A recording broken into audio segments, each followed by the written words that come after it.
Por la señal de la Santa Cruz, de nuestros enemigos, líbranos, Señor Dios nuestro. En el nombre del Padre, del Hijo y del Espíritu Santo. Amén. Señor mío y Dios mío, creo firmemente que estás aquí, que me ves, que me oyes. Te adoro con profunda reverencia.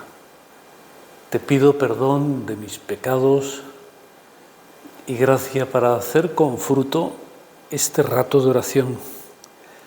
Madre mía Inmaculada, San José, mi Padre y Señor, Ángel de mi guarda, interceded por mí.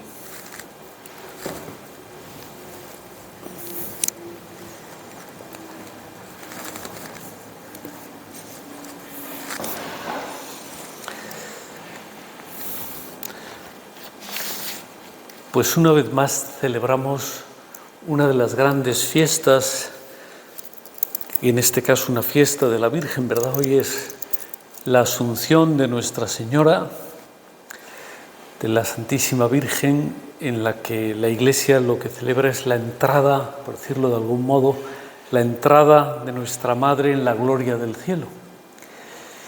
Y es un dogma de nuestra fe católica, un dogma pues muy reciente, relativamente muy reciente, ¿verdad? Porque no es un dogma de hace siglos, sino que fue promulgado el 1 de noviembre de 1950, en la mitad del siglo pasado. El Papa era entonces Pío XII y, claro, es una fiesta que nos hace pensar si el Señor ha querido llevarse a la Virgen al cielo, lógicamente como a todos los santos, como a todas las personas que han cumplido ese plan divino aquí en la tierra, pues de algún modo con la Virgen quiso hacer algo más extraordinario, porque ella jugó un papel muy extraordinario también en la redención. No solamente trajo en sus entrañas purísimas al Hijo de Dios, sino que ese cuerpo revestido de una gracia, llena eres de gracia, le dice el ángel, el arcángel San Gabriel cuando la anunciación, ¿no? Llena eres de gracia. Pues ese cuerpo que estaba lleno de la gracia de Dios, pues el Señor no quiso que sufriera el deterioro, la descomposición de un cadáver, sino que inmediatamente después de la muerte fue llevada al cielo por los ángeles, es decir, que no solamente su alma, sino también su cuerpo, en ese momento se fue al cielo, sin esperar a la resurrección gloriosa que habrá al final de los tiempos, en la que todos, pues, no solamente el alma, sino también nuestros cuerpos resucitarán y tendremos un cuerpo glorioso para vivir la vida eterna. Pues, de alguna manera, la Asunción de la Virgen que hoy estamos celebrando es como un anticipo de esa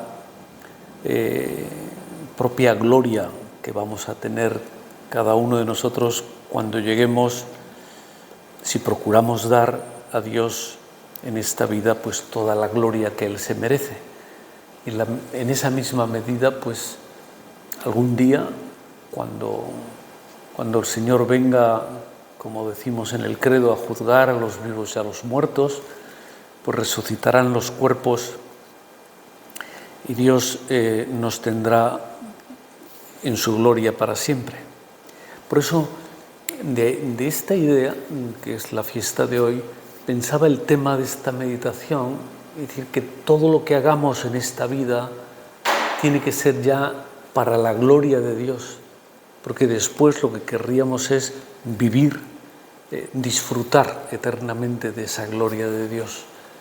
Y vivir para la gloria de Dios es como adelantar el cielo, la gloria del cielo aquí en la tierra, y pues haciéndolo todo pensando en dar más gloria a Dios. Claro, eso supone varias cosas que, bueno, las iremos desarrollando durante la meditación, pero dentro del tiempo, pero Una de ellas supone trabajar, hacer las cosas con mayor rectitud de intención, si cabe, de tal manera que los motivos que nos mueven a hacer algo, a trabajar, a ayudar a otras personas, a dar una limosna, a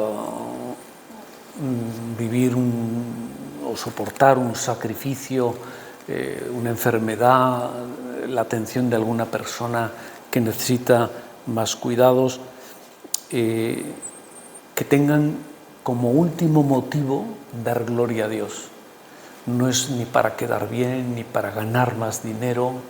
Y esto lo podemos aplicar a todo, ¿no? Esos ejemplos que he puesto, por supuesto, cuando nos proponemos un plan de descanso, cuando hacemos un viaje, hacerlo para dar mayor gloria a Dios. Y muchas veces puede ayudar a tener esta idea presente el que haya alguna imagen sagrada, algún crucifijo, alguna imagen de la Virgen cerca, que pudiéramos mirarlo, que nos recuerde, como si fuera un despertador, que nos dice: hey, este es el motivo por el que estás haciendo esas cosas. Este es el motivo por el que vale la pena que ahora ofrezcas eso que te está costando. En un punto de meditación que escribía San José María, dice: pon en tu mesa de trabajo o en la habitación, en tu cartera, una imagen de Nuestra Señora y dirígele la mirada al comenzar tu tarea, mientras la realizas y al terminarla. Ella te alcanzará, te lo aseguro, la fuerza para hacer de tu ocupación un diálogo amoroso con Dios. Esa mirada, al empezar, mientras estamos haciendo las cosas, o al terminar, efectivamente cambia la perspectiva de lo que estamos haciendo, de lo que estemos, habitualmente será trabajando, ¿verdad? Aunque ahora puede haber muchas personas, por lo menos en el hemisferio norte, que estén pasando sus días de descanso, su veraneo, como se suele decir, pero aún así el trabajo suele ser la tarea habitual de muchas personas en un lugar distinto de su casa o en su propia casa. El trabajo es algo tan natural al hombre y a la mujer, me refiero en nuestra naturaleza, cuando hemos sido creados. Dice el Génesis, el comienzo de la Biblia, que hemos sido creados para trabajar. Cuando el Señor pone a Adán y Eva en aquel paraíso, en aquel jardín del Edén, dice, lo puso allí para que lo guardara y lo cultivara. Aquello requería darle un mantenimiento, trabajarlo, acomodarlo. No sé si iban a hacer allí su hogar, su casa, las plantas de las que luego iban a alimentarse, etcétera. Pues todo eso requería un trabajo, un cultivo, protegerlo, defenderlo de otros animales, no sé, plagas, lo que fuera, ¿no? Para que trabajara y cuidara la tierra, para que la perfeccionara, para que esa belleza que Dios puso en la creación. Por eso también cuando termina el Señor de crear, dice el Génesis, y vio Dios que todo era bueno. A los ojos de Dios aquello era maravilloso. Si ahora no podría el Señor decir lo mismo, viendo cómo está por lo menos el planeta Tierra, ¿no? Ya los otros astros que haya en el universo, pues quizá tenemos algo de culpa en todo eso, ¿no? Pues en perfeccionar esas tareas, ese trabajo, imitando el poder creador de Dios, y solo imitándolo, ¿verdad? Porque solo Dios crea, pero nosotros, imitando ese poder creador, podemos perfeccionar las cosas que utilizamos. Y de hecho, pues es una maravilla al conocer un poco la historia de la humanidad, la historia de los inventos que han ido apareciendo, bueno, los cambios tan sustanciales, tan enormes, que han cambiado muchos modos de trabajar, han configurado la vida no solo de personas, sino a veces de sociedades, de países, de civilizaciones enteras. Por eso el ser humano encuentra su propia perfección y por tanto se acerca más a Dios, que es la criatura perfecta con letras mayúsculas, ¿no? Precisamente haciendo bien nuestro trabajo. Es un gran bien para el hombre, no es un castigo el trabajar. No hemos sido castigados igual que hemos sido castigados a otras cosas, ¿verdad? Por ejemplo, el Señor dice a Adán y Eva después del pecado original: ganaréis el pan con el sudor de vuestra frente. Es decir, esa tarea que estabais haciendo hasta ahora, a partir de ahora os va a costar esfuerzo, la salud, la vida, porque también moriréis. Son cosas que aparecieron después. Pero el trabajo, la capacidad de trabajar, de transformar el medio, es algo que es previo a ese pecado. Hay una obligación, podríamos decir así, de trabajar en nuestra naturaleza humana. Por eso quien viviera simplemente del cuento, como se dice vulgarmente, quien viviera, pues no sé, de lo que ha heredado, quien viviera de las ayudas que facilitan otras entidades, teniendo esa capacidad de trabajar sana, porque para otras personas que efectivamente necesitan ayudas porque no pueden trabajar, están limitadas de alguna manera. Pero quien pudiendo hacerlo no lo hace, pues efectivamente está ofendiendo a Dios. Ya la primera tarea que el Señor le ha encomendado ya le está fallando. Y trabajar, no solo trabajar, no solamente cumplir con una tarea, sino trabajar bien. Ahí está la perfección, ¿verdad?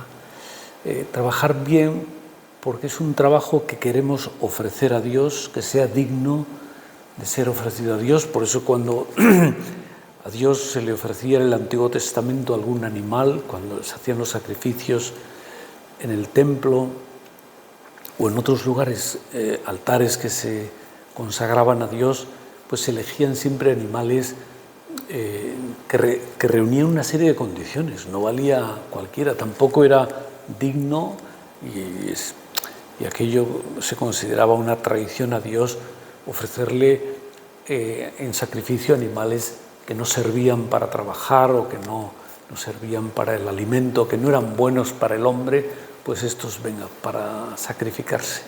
No, lo que era para Dios no era porque era lo que sobraba, sino porque era lo que el hombre podía ofrecer con más generosidad a Dios.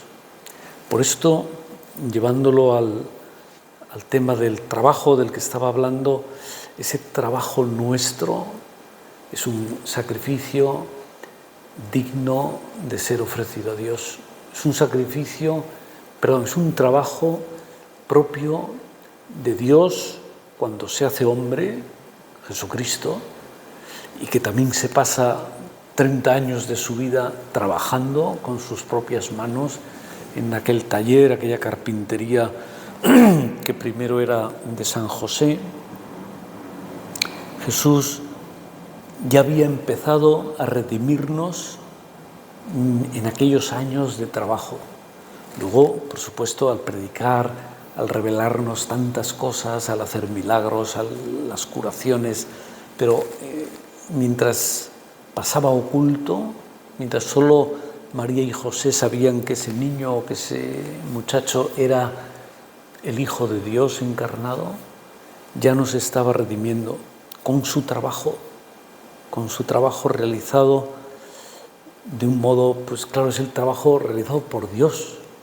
Dios hecho hombre, pero por tanto con las limitaciones de la naturaleza humana, pero es el trabajo de Dios. Por eso a San José María nunca le gustaban, y creo que con toda la razón, pues esos relatos quizá excesivamente piadosos, donde San José o el niño Jesús pues trabaja en la carpintería estirando la madera para que midan igual los tablones y no perder el tiempo. Y es decir, no, eso no es un trabajo bien hecho.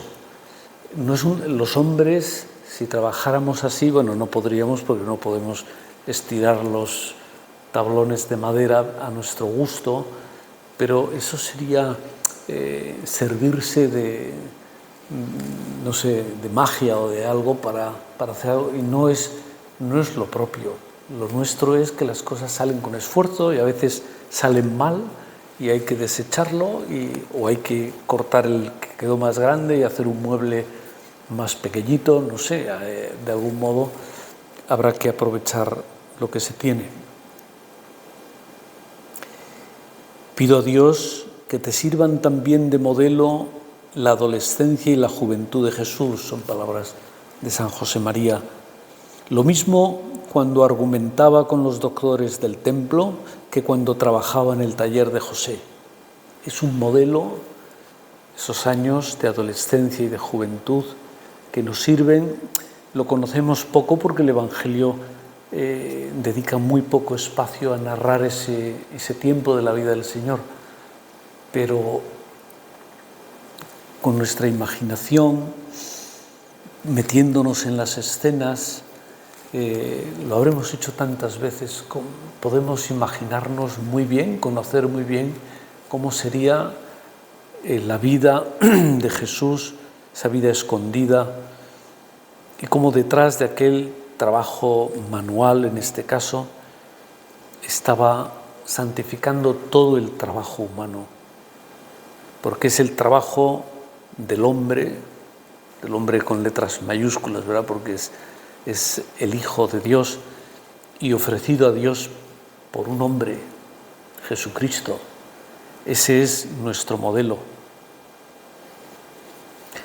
San Juan Pablo II, en una de sus encíclicas, no es la primera, pero es de las primeras, hablando del trabajo, escribía: la elocuencia de la vida de Jesús es inequívoca. Pertenece al mundo del trabajo, tiene reconocimiento y respeto por el trabajo humano. Se puede decir incluso más. Él, Jesús, mira con amor al trabajo, sus diversas manifestaciones, viendo en cada una de ellas un aspecto particular de la semejanza del hombre con Dios. Hay una semejanza en el modo de trabajar nuestro con Dios, con la manera de hacer Dios las cosas. Ya lo decía al principio, porque Dios crea y nosotros transformamos lo creado, pero en ese haber sido creados a imagen y semejanza de Dios va incluida también una capacidad de pensar, de aprovechar las experiencias de otros, de aprender de nuestra propia experiencia. Y por eso, pues, siendo la misma naturaleza que avanza en el tiempo, pues el hombre es el único ser vivo que ha sido capaz de transformar tanto su entorno. Ningún animal, ninguna planta ha logrado cosas del mismo nivel, ¿no? Por eso, para santificar el trabajo, lo importante es realizarlo bien, poniendo toda la perfección humana que seamos capaces de poner al trabajar, tener prestigio profesional, que nuestro trabajo sea bien valorado. Eso es indicativo de que trabajamos bien. Cuando uno va a una tienda o a un negocio a que le arreglen algo, a comprar tal cosa, y te atienden bien y te explican bien las cosas, y no tienes nunca sensación o la sospecha de que te están tratando de vender más de lo que realmente hay ahí, pues uno siente después ganas de volver o de decirle a otras personas, mira, ahí te van a atender bien. Y al revés, claro, cuando uno sale de un poco decepcionado, como diciendo, bueno, pues me he comprado esto, pero me parece que ni me queda bien, ni es lo que yo quería exactamente, y además el precio no es que sea tampoco...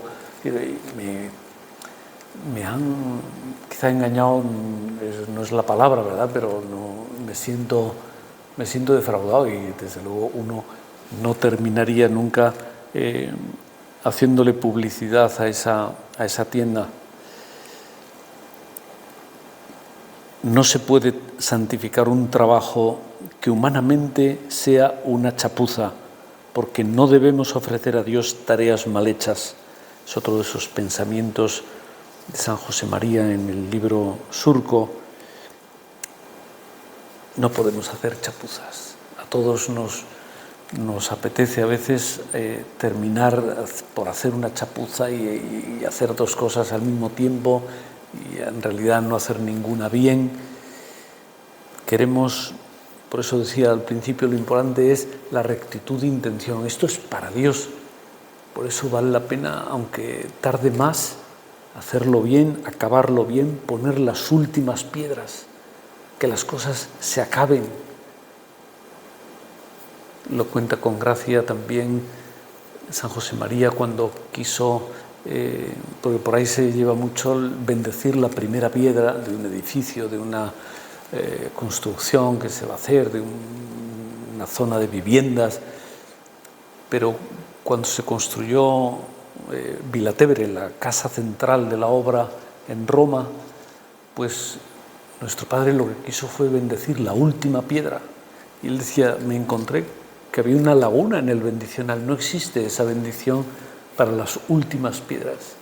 Bueno, pues ya se ve que no tenemos mucha costumbre de acabar las cosas, o procuramos, o por el miedo a no acabarlas, bendecir la primera y luego ya pues Dios dirá, ¿no? Claro, para esto, para trabajar bien, para poner las últimas piedras en lo que estamos haciendo, hay que vencer la pereza muchas veces cada día. Es verdad que hay temporadas en las que uno está más cansado, más agotado. Otras es simplemente que en ese momento, a esas horas del día, o cuando el trabajo se hace más monótono o es más rutinario, porque hay trabajos que son así, son muy heroicas las personas que hacen ese tipo de tareas demasiado mecánicas, ¿verdad? Porque, bueno, mentalmente pues son más agotadoras que un trabajo físico, ¿no? Pues vencer la pereza, darle un sentido a esto que estoy haciendo, dirigir a Dios como una alabanza cada una de esas, no sé, las veces que uno pone esas botellas ahí para lavarse, o como en esa película de tiempos modernos en la que se ve a Charles Chaplin ahí apretando con las manos unas tuercas y que se marcha a casa del trabajo y sigue haciendo el mismo movimiento con las manos. Bueno, pues esa es la rutina, pero podemos vencer la pereza para no hacer simplemente una cosa mecánica como si fuéramos un robot. Aprovechar el tiempo, aprovechar bien el tiempo en el lugar de trabajo o en la casa, o en fin, en los traslados, o el tiempo que dedicamos. Igual que para el trabajo, muchas veces hay unos tiempos, muchas veces nos lo da el lugar o la compañía donde uno trabaja, pues aquí se entra a tal hora y aquí se sale a tal hora, ¿no? Pues también es bueno ponerse esos límites en los tiempos de descanso, en los viajes, para aprovechar el tiempo. Y luego tener en cuenta que en el trabajo ejercitamos muchas virtudes, pero especialmente, porque en realidad todas las virtudes salen de ahí, las virtudes teologales, la fe, la esperanza y la caridad. Luego las cardinales, prudencia, justicia, fortaleza, templanza, en fin, ya de ahí sacaríamos todas. Pero quería hacer esta mención antes de terminar, porque para que se vea la trascendencia tan grande que tiene el trabajo en nuestra vida. La fe, porque siendo conscientes de que estamos en la presencia de Dios, ahora para mí, por ejemplo, aquí es más fácil porque tengo al Señor aquí en el sagrario a mi lado, y para quien esté viendo esta meditación, pues quizá también si visualmente está viendo un altar, un sagrario, pues tiene como más facilidad para darse cuenta de que está en la presencia de Dios. Pero hay muchas horas al día en las que uno está por la calle o en una oficina. Sin embargo, Dios siempre nos ve, siempre está pendiente y nos mira lo que estamos haciendo, nuestras labores, nuestro trabajo, el sentido sobrenatural con que lo estamos haciendo, si lo acabamos bien, porque todo eso es lo que hace que ese trabajo se convierta en oración. La oración no es solamente lo que yo estoy haciendo ahora, la oración no es solamente cuando uno se arrodilla para rezar un rosario, sino que también el cristiano puede rezar con sus manos, con las herramientas con las que trabaja, con su cabeza, quizá delante de la pantalla de una computadora, mientras piensa o diseña un plan o un arquitecto. Todo eso puede ser oración si se convierte en un diálogo con Dios, porque lo hacemos con Él y para Él, porque se lo ofrecemos, porque hacemos, como he dicho ya antes, las cosas con rectitud de intención. La fe, la esperanza, ejercitamos la esperanza, sobre todo cuando procuramos no desfallecer, cuando continuamos trabajando a pesar del cansancio, porque no es la hora todavía, porque quizá en esos momentos de más cansancio o de más ganas de pasar al plan siguiente, que quizá es más atractivo, pues en lugar de levantarnos y darlo por terminado, pues seguimos un poco más. Eso solo lo hace una persona que tiene esperanza de que tiene un sentido muy grande lo que está haciendo. Nuestro trabajo es una cosa divina. Nunca es algo inútil si lo hacemos por Dios. Quizá a los ojos humanos, algunas cosas que hacemos o que hacen otras personas nos pueden parecer inútiles. Es decir, qué manera de perder tiempo, energías, gasolina, dinero. Quizás no tanto, yo no aconsejaría juzgar así tan rápidamente, porque puede que ese trabajo esté hecho por Dios, para Dios, porque es la obligación que tiene esa persona de hacer eso, y vale la pena.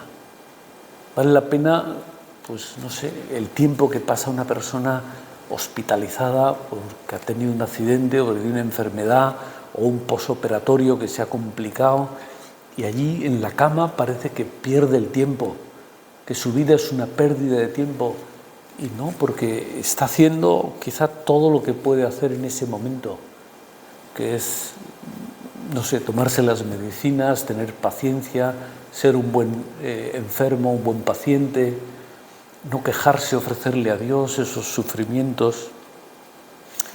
Y la caridad. La caridad, porque todo trabajo en el fondo es un servicio a los demás. Un trabajo que se queda en uno mismo es muy raro. Normalmente hay que vivir de ese trabajo e incluso tenemos que ayudar a otras personas a sacar adelante una familia, etcétera, ¿no? Por eso no hemos de perder esa sensibilidad para descubrir qué necesidades tienen los demás y quizá ayudarles con un esfuerzo, si es que podemos nosotros hacerlo, y lo mejor es si podemos ayudar sin que se note, porque esa es la caridad más fina, más detallista, ¿no? Y tengo que terminar ya porque es la hora. En fin, habría que hablar de más virtudes además de las teologales, pero en esas tres, fe, esperanza y caridad, está más condensado todo. Vamos a procurar trabajar bien, ¿verdad? Porque en el trabajo convertido en oración hacemos del trabajo una ocasión de amar más a Dios y de amar más a los demás. Y al mismo tiempo será una manera también de sentirse amado por Dios, de sentirse ayudado y consolado por Dios. El gran privilegio del hombre es poder amar, es una meditación de nuestro Padre, trascendiendo así lo efímero y lo transitorio, lo que se pasa tarde o temprano. El trabajo nace del amor, manifiesta el amor y se ordena al amor, que es algo bien grandioso. Pues para terminar la meditación volvemos al lugar donde el Señor quiso llevarse a la Virgen en cuerpo y alma a los cielos. Se cree que la tradición dice que el mismo lugar donde se tuvo la última cena, allí, años después, tuvo lugar también la muerte e inmediatamente la asunción al cielo de la Virgen. Podemos pensar que en aquel lugar, rodeada como estaría entonces la Virgen de los Apóstoles, allí terminaba su peregrinar terreno después de haber gastado toda su vida con alegría, porque no nos imaginamos a la Virgen triste en ningún momento, de haber gastado su vida para la gloria de Dios. Pues eso es lo que le pedimos ahora a la Virgen en este día de su fiesta, que sepamos también trabajar y gastar nuestra vida alegremente para la gloria de Dios.